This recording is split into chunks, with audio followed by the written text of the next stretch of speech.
Hello friends, नमस्कार। मैं सिकंदर कुमार आप सभी का स्वागत करता हूं। फ्रेंड्स, हम लोग का जो है आधुनिक भारत के इतिहास के अंतर्गत एमसीक्यू सीरीज चल रहा है। एमसीक्यू सीरीज में जो है हम लोग चैप्टर वाइज एमसीक्यू देख रहे हैं, जो कि आज का जो वीडियो होगा ये होगा भारत के संविधान के विकास का इतिहास। भारतीय संविधान के विकास में जो भी क्रम रहा, ऐतिहासिक क्रम रहा, उससे संबंधित प्रश्न होंगे। और इसमें जो है करीब वही 70 क्वेश्चन को इसमें शामिल किया गया है। वैसे प्रश्न को शामिल किया गया, वैसे प्रश्न को जो कि पीसीएस परीक्षा में विगत वर्षों में किसी न किसी वर्ष में पूछा गया है, चाहे वो बीपीएससी की परीक्षा हो, चाहे वो यूपी पीसीएस की परीक्षा हो, चाहे एमपी पीसीएस की परीक्षा हो, चाहे वो अन्य किसी भी पीसीएस की परीक्षा हो, उसमें पूछा गया है। तो बहुत ही महत्वपूर्ण वीडियो होने वाला है। चलिए शुरू करते हैं। पहला क्वेश्चन है, देखिए, निम्नलिखित में से किस अधिनियम के अंतर्गत भारतीय विधान परिषद को बजट पर बहस करने की शक्ति प्राप्त हुई थी? सबसे पहली बार भारतीय विधान परिषद को कब जो है बजट पर बहस करने की अनुमति मिली थी? तो ये हुई थी भारतीय परिषद अधिनियम 1892 के तहत। ठीक है, पहली बार बजट पर बहस करने की अनुमति मिली थी। ठीक है, भारतीय सदस्यों को इस पर शामिल होने और प्रश्न पूछने का अधिकार मिला था। भले वो अनुपूरक प्रश्न नहीं पूछ सकते थे, लेकिन प्रश्न पूछ सकते थे। ठीक है, दूसरा नंबर, संविधान सभा में सदस्यों का चुनाव कैसे हुआ था? संविधान सभा में सदस्यों का जो चुनाव हुआ था वो प्रांतीय विधानसभाओं से हुआ था। प्रांतीय विधानसभाओं से हुआ था। हर प्रांत के विधानसभा से जो है संविधान सभा के लिए सदस्यों को चुन करके भेजा गया था। तीसरा नंबर क्वेश्चन देखिए, जो है कूट है, सूची 1 को सूची 2 से मिलान करना है। नियंत्रण परिषद की स्थापना कब हुई थी? नियंत्रण परिषद का मतलब ये होगा कि बोर्ड ऑफ कंट्रोल की स्थापना हुई थी चार्टर पिट्स इंडिया एक्ट 1784 के तहत। तो ए का हो गया 2। सर्वोच्च न्यायालय की स्थापना कब हुई थी? तो ये हुई थी जो है रेगुलेटिंग एक्ट 1773 के तहत। 1774 में सर्वोच्च न्यायालय कलकत्ता में स्थापित किया गया था और 74 में इस रेगुलेटिंग एक्ट 1773 के तहत, इसी को नियामक अधिनियम 1773 कहते हैं। इसी जो है न्यायालय में जो है फर्स्ट जो मुख्य न्यायाधीश बने थे सर एलिजा इम्पे, है ना। इंग्लिश मिशनरियों को भारत में कार्य करने की अनुमति मिली थी तो 1813 चार्टर अधिनियम के तहत। गवर्नर जनरल की परिषद में कानूनी सदस्य नियुक्ति हुआ था कब? तो कानूनी सदस्य के तौर पर जो नियुक्ति की गई थी वो चार्टर अधिनियम 1833 के तहत लॉर्ड मैकाले को किया गया था। जैसा जानते हैं मैकाले आयोग भी गठित हुआ था और यहाँ पर विधि सदस्य के तौर पर जो गवर्नर जनरल की परिषद में कानूनी सदस्य के रूप में एक जो है नियुक्ति हुई थी। ठीक है, अगला क्वेश्चन है 4 नंबर में देखिए, निम्नलिखित में से किस अधिनियम में कलकत्ता में सर्वोच्च न्यायालय की स्थापना का प्रावधान किया गया था? तो कलकत्ता में जो सर्वोच्च न्यायालय की स्थापना का प्रावधान किया गया था वो किया गया था रेगुलेटिंग एक्ट 1773 के तहत। 1773 इसमें जो है मुख्य न्यायाधीश जो बने थे सर एलिजा इम्पे प्रथम। ठीक है, प्रथम मुख्य न्यायाधीश ये थे और बाकी 2 अन्य न्यायाधीश भी थे। तो ये थे। 5 नंबर क्वेश्चन देखिए, केंद्र में द्वैध शासन किस अधिनियम के अंतर्गत स्थापित किया गया था? तो केंद्र में जो द्वैध शासन स्थापित किया गया था वो किया गया था 1935 के अधिनियम के तहत। देखिए, सबसे पहले 1919 में प्रांतों में द्वैध शासन लागू किया गया था और 1935 का अधिनियम क्या किया कि प्रांतों से द्वैध शासन समाप्त कर दिया गया और केंद्र में लगा दिया गया। तो ये द्वैध शासन क्या होता था कि शासन करने की जो पावर होती थी वो पावर को 2 भाग में बांट दिया गया था। एक आरक्षित विषय के अंतर्गत, दूसरा हस्तांतरित विषय के अंतर्गत। आरक्षित विषय में जितने भी चीज़ आते थे वो सारे के सारे निर्णय गवर्नर जनरल करते थे और हस्तांतरित विषय में जितना भी चीज़ आता था वो जो है मंत्री करता था। कोई भी मंत्री सदस्य है ना करता था, मंत्री परिषद का सदस्य करता था और वो विधानसभा के प्रति उत्तरदायी होता था। ठीक है, विधानसभा और गवर्नर जनरल के प्रति उत्तरदायी होता था। तो ये चीज़ था उस व्यवस्था में। 6 नंबर क्वेश्चन देखिए, जो है कैबिनेट मिशन योजना के अंतर्गत संविधान निर्मात्री परिषद में प्रत्येक प्रांत को आवंटित सदस्य संख्या निर्धारित करने के लिए एक प्रतिनिधि कितनी जनसंख्या के अनुपात में था? मतलब संविधान सभा में जो सदस्य चुनकर आए थे वो लगभग कितनी जनसंख्या पर एक सदस्य आए थे? तो वो आए थे 10 लाख प्रति व्यक्ति पर एक जो है चुन करके आए थे। 7 नंबर क्वेश्चन देखिए, एक निर्वाचित संविधान सभा द्वारा सर्वप्रथम भारत के संविधान का निर्माण करने का प्रस्ताव किया गया था। तो कब किया गया था? तो ये किया गया था आपका जो है क्रिप्स मिशन के द्वारा। क्रिप्स मिशन के द्वारा जो है सरकार की तरफ से एक बार प्रस्ताव दिया था कि आपको जो है संविधान सभा अपना गठित करने दिया जाएगा। है ना। उस समय द्वितीय विश्व युद्ध चल रहा था, तो उसमें कहा था कि आप लोग द्वितीय विश्व युद्ध में सहयोग करिए, तो फिर जैसे युद्ध समाप्त होगा तो आप लोगों को संविधान सभा गठित करने का भी मौका दे दिया जाएगा। ये था क्रिप्स प्रस्ताव में। 8 नंबर क्वेश्चन देखिए, भारत में उपनिवेशी शासन के संदर्भ में 1883 में इल्बर्ट बिल का उद्देश्य क्या था? तो इल्बर्ट बिल का जो उद्देश्य था वो था आपका, जहाँ तक ए नंबर ऑप्शन है, जहाँ तक अदालतों की दांडिक अधिकारिता का संबंध था, भारतीय तथा यूरोपीय लोगों को बराबरी पर रखना। उस समय जो थे रिपन थे, लॉर्ड रिपन वायसराय थे, और वो जो है इस इल्बर्ट बिल के माध्यम से ऐसा कानून ला रहे थे जिसमें कि कोई भी भारतीय जज यूरोपीय आरोपी का भी मामला देख सकता था। तो इसी का जो है श्वेत विद्रोह हुआ था, मतलब अंग्रेज़ों ने विद्रोह किया था कि कोई भी श्वेत लोगों का कोई आरोपी है तो उसको जो है कोई भारतीय जज उस मामला को नहीं देख सकता है। ठीक है, तो इस इल्बर्ट बिल को वापस लेना पड़ा था जो है इसको, रिपन को। 9 नंबर क्वेश्चन देखिए, जो है राष्ट्रपति की अध्यादेश निर्गत करने की शक्ति प्रेरित है। तो राष्ट्रपति की अध्यादेश निर्गत करने की शक्ति जो प्रेरित है वो है आपका भारत सरकार अधिनियम 1947 से। ठीक है, 19 का बी है भारत सरकार अधिनियम 1935 से। 1935 में इस तरह का जो है दिया गया है पावर।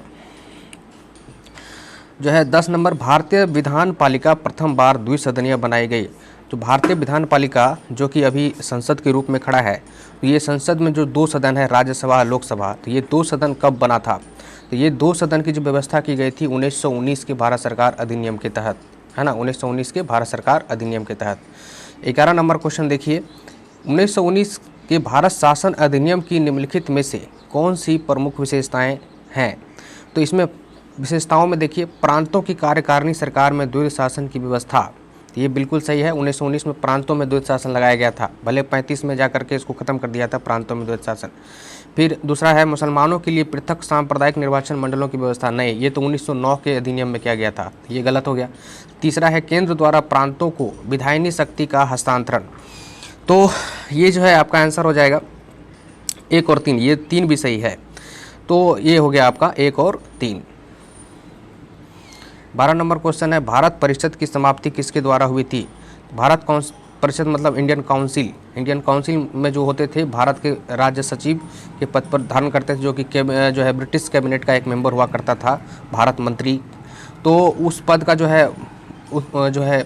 उस पद का जो सृजन कब हुआ था? तो 1858 के एक्ट में हुआ था। ठीक है, और उसकी समाप्ति कब हो गई? तो 1947 के अधिनियम में। तो सी आंसर हो जाएगा 12 का। भारत के संविधान का प्रारूप तैयार करने वाली संविधान सभा के सदस्यों को कैसे चुना गया था? तो इसको जो है विभिन्न प्रांतों के विधान सभाओं के द्वारा चुना गया था, सी आंसर हो जाएगा। 14 नंबर है, किस अधिनियम ने भारतवासियों को अपने देश के प्रशासन में कुछ हिस्सा लेना संभव बनाया? तो कुछ हिस्सा लेना संभव बनाया तो वो था आपका जो है charter act 1833, charter act 1833। 15 number question है कि स्वतंत्र भारत की संविधान सभा के अध्यक्ष कौन थे? तो स्वतंत्र भारत के संविधान सभा के जो अध्यक्ष जो थे वो थे डॉक्टर राजेंद्र प्रसाद। ठीक है, ये है। 1946 में निर्मित अंतरिम सरकार में कार्यपालिका परिषद के उपसभापति कौन थे? 1946 में जो सितंबर के महीने में अंतरिम सरकार की गठन की गई थी, जिसमें जो है जवाहरलाल नेहरू उपाध्यक्ष बने थे और अध्यक्ष जो सरकार के जो अध्यक्ष थे वो लॉर्ड माउंटबेटन थे, तो उपाध्यक्ष जवाहरलाल नेहरू थे। ठीक है, और अन्य लोग मंत्री पद को धारण किए थे, ये चीज़ है। 17 नंबर क्वेश्चन है, संविधान सभा के चुने हुए अस्थायी अध्यक्ष कौन थे? संविधान सभा का जब गठन हुआ था 9 दिसंबर 1946 को पहली मीटिंग हुई थी, तो उस समय सच्चिदानंद सिन्हा अस्थायी अध्यक्ष बने थे। 2 दिन बाद ही जो अस्थायी अध्यक्ष चुन लिए गए थे वो ये डॉक्टर राजेंद्र प्रसाद, ये है। 18 नंबर क्वेश्चन देखिए, अखिल भारतीय महासंघ स्थापित करने का प्रावधान शामिल किया गया था। तो अखिल भारतीय महासंघ ऑल इंडिया फेडरेशन का स्थापना का जो ये किया गया था 1935 के अधिनियम में, लेकिन ये सफल नहीं हो पाया उस समय, है ना। भारत सरकार अधिनियम 1935 में ही इस तरह की चीज़ों को शामिल किया गया था, उद्देश्य के तौर पर कि ये किया जाएगा, अखिल भारतीय संघ स्थापित किया जाएगा। 19 नंबर है, भारत की संविधान निर्मात्री सभा के अध्यक्ष कौन थे? तो डॉक्टर राजेंद्र प्रसाद। ठीक है, डॉक्टर राजेंद्र प्रसाद। ठीक। 20 नंबर क्वेश्चन है, भारत के लिए संविधान की रचना हेतु संविधान सभा का विचार निम्नलिखित में से सर्वप्रथम किसने प्रस्तुत किया था? तो सबसे पहले जो प्रस्तुत किया था वो स्वराज, इस ऑप्शन में जो है ऑप्शन के आधार पर अगर देखें तो स्वराज पार्टी सबसे पहले किया था, है ना। हालांकि इनसे पहले भी जो है बाल गंगाधर तिलक ने कर दिया था, ये चीज़ है। 21 नंबर देखिए, निम्नलिखित में से कौन कौन से कथन संविधान सभा के विषय में नहीं है? तो संविधान सभा के विषय में कौन कौन से नहीं है? तो इसमें क्या है, वह वयस्क मताधिकार पर आधारित नहीं था। तो इसमें आंसर जो हो जाएगा आपका ए हो जाएगा, कौन नहीं है, तो ए हो जाएगा। तो 1 और 2, वह वयस्क मताधिकार पर आधारित नहीं था, वह प्रत्यक्ष निर्वाचन का परिणाम थी। ठीक है, तो प्रत्यक्ष निर्वाचन के से तो आया नहीं था। संविधान सभा में जितने भी सदस्य थे वो अप्रत्यक्ष तरीके से आए थे, मतलब उनको डायरेक्ट जनता चुनकर नहीं भेजी थी, उसको जनता के द्वारा चुने गए विधायक लोग ही चुनकर भेजे थे। इसका मतलब वो अप्रत्यक्ष रूप से आए थे। तो 2 नंबर भी ऑप्शन नहीं होगा, तो ये है। 22 नंबर क्वेश्चन देखिए, कथन और कारण है। तो वेवेल योजना के अनुसार कार्यकारी परिषद में हिंदू और मुस्लिम सदस्यों की संख्या समान होती थी। और कारण है कि वेवेल का विचार था कि ऐसी व्यवस्था से भारत का बंटवारा बच जाता अगर ऐसा होता तो इसमें क्या है आंसर? तो आंसर हो जाएगा कथन सही है पर कारण गलत है ना, ये है सी नंबर। 23 नंबर क्वेश्चन देखिए, भारतीय संविधान सभा की स्थापना की गई थी कब? तो 9 दिसंबर 1946 को। ठीक है, भारतीय संविधान को बनाने हेतु संविधान सभा के कुल कितने अधिवेशन हुए थे? तो कुल जो है इसमें 12 अधिवेशन हुए हैं, सी नंबर है ऑप्शन। 25 नंबर क्वेश्चन देखिए, संविधान सभा में वयस्क मताधिकार को 15 वर्ष के लिए स्थगित करने की बात किसने कही थी?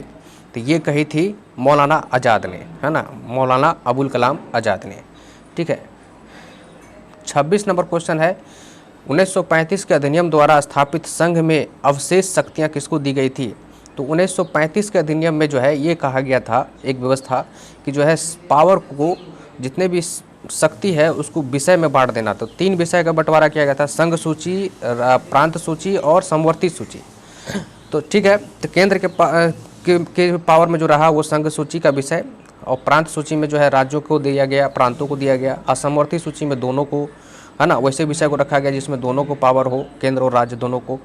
और वैसे विषय जिसमें इस तीनों विषय में नहीं रखा गया, इन तीनों सूची में नहीं रखा गया, उसको कहा गया अवशेष विषय। तो अवशेष विषय की जो अवधारणा है ये 1935 का अधिनियम में कहा गया था कि वो अवशेष विषय पर जो शक्ति होगा वो गवर्नर जनरल के पास होगा। ठीक है, सी नंबर। 27 नंबर क्वेश्चन है, निम्नलिखित में से संविधान सभा की संघ संविधान समिति का अध्यक्ष कौन था? जैसा कि हम जानते हैं जब संविधान सभा का गठन हुआ था तो उसके बाद अलग अलग जो है समितियों का भी गठन हुआ था, जिनको अलग अलग कार्यभार सौंपा गया था। तो संघ संविधान शक्ति का जो है, संघ संविधान शक्ति समिति का जो भार है वो दिया गया था जवाहरलाल नेहरू को। ठीक है, 28 नंबर क्वेश्चन, 1935 के अधिनियम के तहत कराए गए विधानसभा चुनाव में किस राज्य में कांग्रेस ने पूर्ण बहुमत नहीं प्राप्त की थी? तो 1935 के अधिनियम के तहत जो है 1937 में चुनाव हुआ था, और उस चुनाव में जो है बंगाल में जो है कांग्रेस को बहुमत प्राप्त नहीं हुई थी। यहाँ पर मुस्लिम लीग की सरकार बनी थी, बाकी तीनों में जो है कांग्रेस बहुमत में आया था। ये है, कुल 8 राज्य में कांग्रेस का जो है सरकार बनी थी, 8 राज्य में मुख्यमंत्री बना था। उस समय का मुख्यमंत्री को प्रधानमंत्री कहा जाता था। ठीक है, आपको ये भी ध्यान में रखना चाहिए। तो ये था आपका 29 नंबर क्वेश्चन देखिए, किस कानून के तहत वायसराय को अपनी कार्यकारिणी के सदस्यों की संख्या में वृद्धि का अधिकार दिया गया? मतलब है कि अपनी मंत्रियों की संख्या में वृद्धि का अधिकार, कार्यकारिणी का मतलब हुआ मंत्रिपरिषद, तो मंत्रियों की संख्या में वृद्धि दिया गया का अधिकार दिया गया वायसराय को, कौन से अधिनियम में? तो 1861 के अधिनियम में। ठीक है, ये है। कार्यकारिणी मतलब विधायी परिषद और कार्यकारिणी परिषद के में जो है बढ़ोतरी करने का अधिकार दे दिया गया वायसराय को 1861 के अधिनियम में। 30 नंबर क्वेश्चन है, निम्नलिखित में से कौन सा एक भारत शासन अधिनियम 1935 में स्वीकार किया हुआ महत्वपूर्ण और स्थायी अवयव नहीं है? तो ये जो है आपका वो हो जाएगा देश के लिए लिखित संविधान, देश के लिए लिखित संविधान। ठीक है, 31 नंबर क्वेश्चन देखिए, भारत का संविधान पूर्ण रूप से तैयार हुआ था, तो पूर्ण रूप से जो तैयार हुआ था वो हुआ था 26 नवंबर 1949 को। 32 नंबर है, भारतीय संविधान कब लागू हुआ था, तो पूर्ण रूप से लागू हो गया था 26 जनवरी 1950 को। 33 नंबर क्वेश्चन देखिए, संविधान सभा के सम्मुख संविधान की प्रस्तावना का प्रस्ताव किसने रखा था, तो उद्देश्य प्रस्ताव रखा था जवाहरलाल नेहरू ने, और वही जब संविधान बन गया तो उसी को जो है प्रस्तावना का रूप दे दिया गया। ठीक है, तो जवाहरलाल नेहरू ने उद्देश्य प्रस्ताव पढ़ा था और उसको जो है फिर मंजूरी मिली, फिर संविधान सभा का गठन हुआ और फिर जा करके संविधान जब बन गया तो उसको प्रस्तावना का रूप दे करके संविधान में जो है सबसे पहले परिचय के रूप में शामिल कर दिया गया। 34 नंबर देखिए, भारत के संविधान में केंद्र और राज्यों के बीच किया गया शक्तियों का विभाजन इनमें से किसमें उल्लेखित योजना पर आधारित है, तो ये है आपका भारत सरकार अधिनियम 1935, है ना, भारत सरकार अधिनियम 1935। ठीक। 35 नंबर क्वेश्चन, किस वर्ष संसद ने भारतीय संविधान को अपनाया था, तो भारतीय संविधान को अपनाया था संसद ने, तो सी 35 का सी 1950 में। संसद मतलब संविधान सभा, उस समय संविधान सभा ही दोनों काम कर रहा था, संसद का भी और संविधान निर्माण का भी।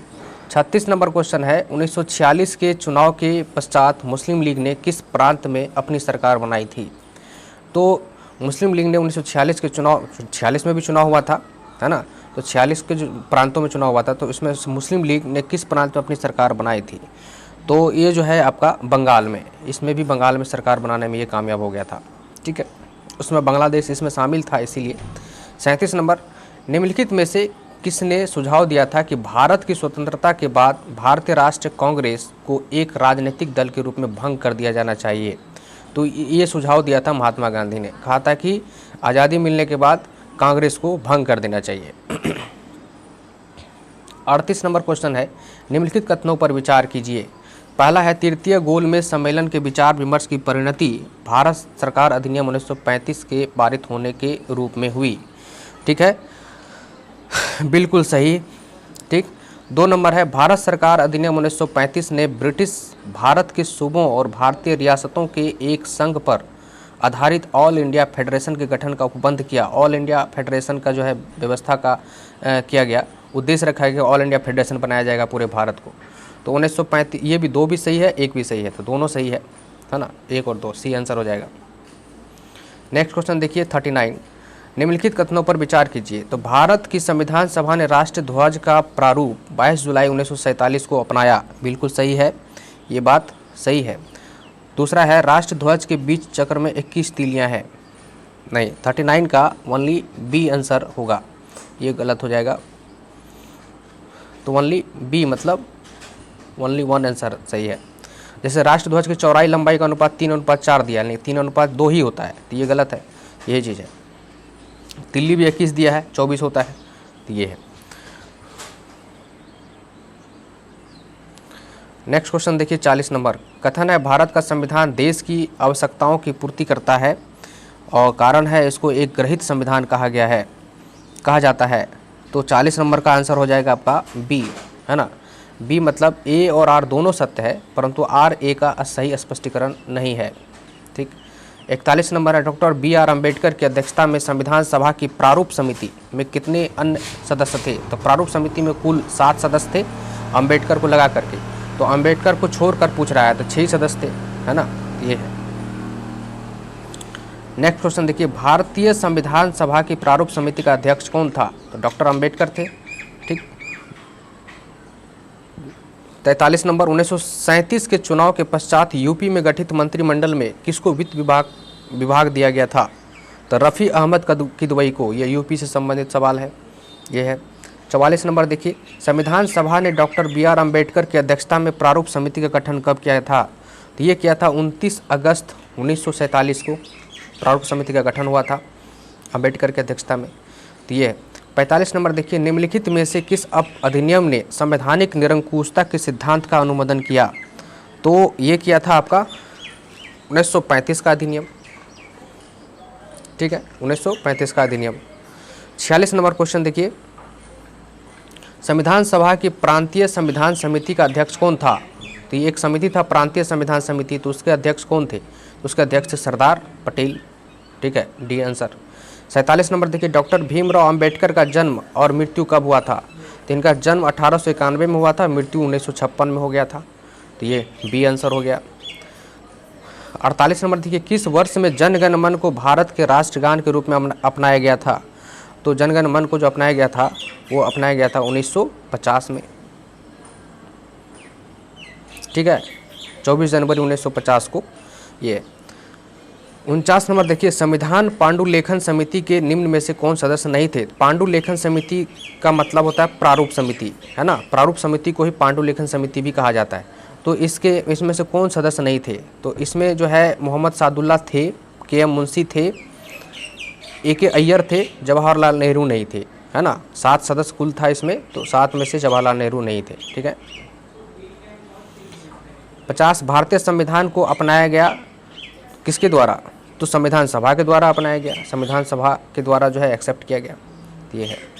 अगला क्वेश्चन देखिए, 51 नंबर, भारत के संविधान के निर्माण में संविधान सभा को कितना समय लगा? तो 2 वर्ष 11 माह 18 दिन का समय लगा। ए नंबर आंसर।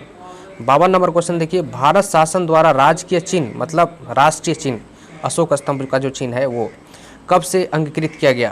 तो ये किया गया था 26 जनवरी 1950 को। डी आंसर हो जाएगा। ठीक। 53 नंबर देखिए, संविधान निर्मात्री परिषद की झंडा समिति के अध्यक्ष कौन थे? तो ये झंडा समिति के जो अध्यक्ष थे वो थे जे.बी. कृपलानी। ठीक है, जे.बी. कृपलानी। कहीं कहीं डॉक्टर राजेंद्र प्रसाद भी मिलता है। झंडा उप समिति होगा शायद जे.बी. कृपलानी। आप लोग कमेंट में बताइएगा क्या सही है इसमें। और झंडा समिति के जो मुख्य अध्यक्ष थे वो डॉक्टर राजेंद्र प्रसाद थे, है ना। ये है। भारत को एक संविधान देने का प्रस्ताव संविधान सभा द्वारा पारित किया गया था। तो कब किया गया था पारित? तो ये किया गया था आपको 22 जनवरी 1947 को। ठीक है, संविधान देने का प्रस्ताव संविधान सभा द्वारा पारित किया गया था। भारत की स्वतंत्रता के समय इंग्लैंड में किस पार्टी की सरकार थी? तो इंग्लैंड में उस समय लेबर पार्टी की सरकार थी। जब आज़ादी मिल रही थी तो उस समय लेबर पार्टी की सरकार थी। लेबर पार्टी जो है भारत के प्रति लिबरल था, वो चाहता था कि आज़ाद कर दिया जाए। ठीक है, और कंजर्वेटिव पार्टी नहीं चाहता था। तो लेबर पार्टी की सरकार थी उस समय, तभी आज़ादी मिली। भारत की स्वतंत्रता के समय इंग्लैंड में लेबर पार्टी की सरकार थी। 56 नंबर देखिए, भारतीय संविधान सभा की पहली बैठक कब हुई थी? तो पहली बैठक जो हुई थी वो 9 दिसंबर 1946 को, है ना। 9 दिसंबर 1946 को। 57 नंबर क्वेश्चन देखिए, बी.आर. अम्बेडकर का संविधान सभा में निर्वाचन हुआ था कहाँ से? तो संविधान सभा में निर्वाचन जो इनका पहले हुआ था पश्चिम बंगाल के वैसे क्षेत्र से जो आज़ादी के बाद 1947 15 अगस्त 1947 के बाद वो बांग्लादेश में चला गया, मतलब पूर्वी पाकिस्तान में चला गया। तो पुनः इनको जो है मुंबई प्रेसिडेंसी से चुन करके जो है लाया गया था। तो मुंबई प्रेसिडेंसी इसका आंसर हो जाएगा। 58 नंबर देखिए, निम्नलिखित अधिनियमों में से किस अधिनियम के फलस्वरूप बर्मा भारत से अलग हुआ? पहले बर्मा जो है ब्रिटिश भारत में ही था, तो उसको जो है अलग किस अधिनियम के बाद हो गया था? तो 1935 के अधिनियम के तहत, है ना। गवर्नमेंट ऑफ इंडिया एक्ट 1935 के तहत है। 1936 में बर्मा जो है को स्वतंत्र कर दिया गया। ठीक। 59, भारत की संविधान सभा ने राष्ट्र ध्वज को सर्वप्रथम कब स्वीकार किया गया था? तो 22 जुलाई 1947 को स्वीकार किया गया। 22 जुलाई 1947 को। 60 नंबर, संविधान सभा में उद्देश्य प्रस्ताव निम्न में से किस एक के द्वारा प्रस्तुत किया गया था? तो उद्देश्य प्रस्ताव जो प्रस्तुत किया गया था वो किया गया था पंडित जवाहरलाल नेहरू के द्वारा। ठीक है। 61 नंबर, भारतीय संविधान को 26 नवंबर 1949 को किसके द्वारा अधिनियमित किया गया था? तो इसमें संविधान सभा के द्वारा अधिनियमित किया गया था, एक्सेप्ट किया गया था। ठीक है, बनाया भी वही और एक्सेप्ट भी वही किया। आपका 62 नंबर क्वेश्चन देखिए, निम्नलिखित में से कौन अगस्त 1946 में गठित प्रथम अंतरिम राष्ट्र सरकार का सदस्य नहीं था? मतलब कौन इसमें जो है अंतरिम सरकार में मंत्री नहीं थे, ये पूछ रहा है क्वेश्चन। तो मंत्री नहीं थे तो वो थे आपका डॉक्टर एस राधाकृष्णन। बाकी सब मंत्री थे, राजगोपालाचारी, डॉक्टर राजेंद्र प्रसाद, जगजीवन राम। ये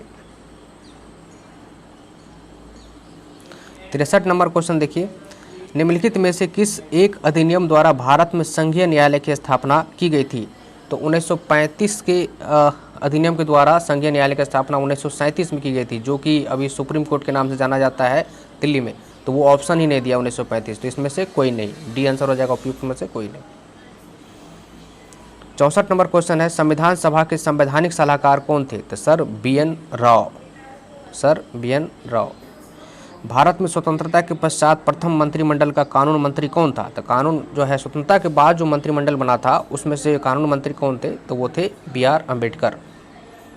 ठीक है। 66 नंबर देखिए, निम्नलिखित में से कौन संविधान प्रारूप समिति के सदस्य थे? तो प्रारूप समिति के सदस्य इनमें से जो थे वो थे आपका एन गोपाल स्वामी अयंगर, ये थे। आलादी कृष्ण स्वामी अय्यर, ये थे। जवाहरलाल नेहरू नहीं थे। सरदार पटेल भी नहीं थे प्रारूप समिति के सदस्य। तो ये 2 हो गए, 1 और 3, ये सी आंसर। 67 नंबर, किसने कहा था कि संविधान सभा कांग्रेस थी और कांग्रेस भारत था?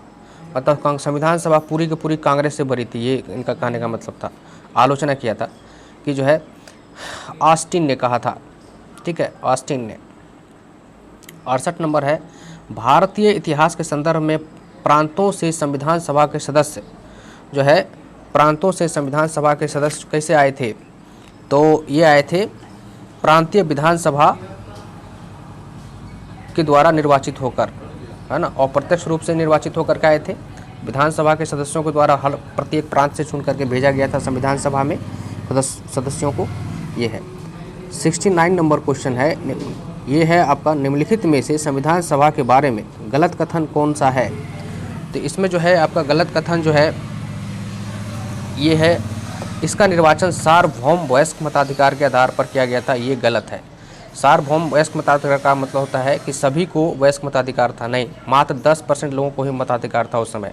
और ऐसे भी संविधान सभा के सदस्य को डायरेक्ट नहीं चुना गया था, ये जनता जो है विधायक को चुनी थी और विधायक लोग जो है इनको चुन करके प्रांतों से भेजा था, है ना। तो ये है।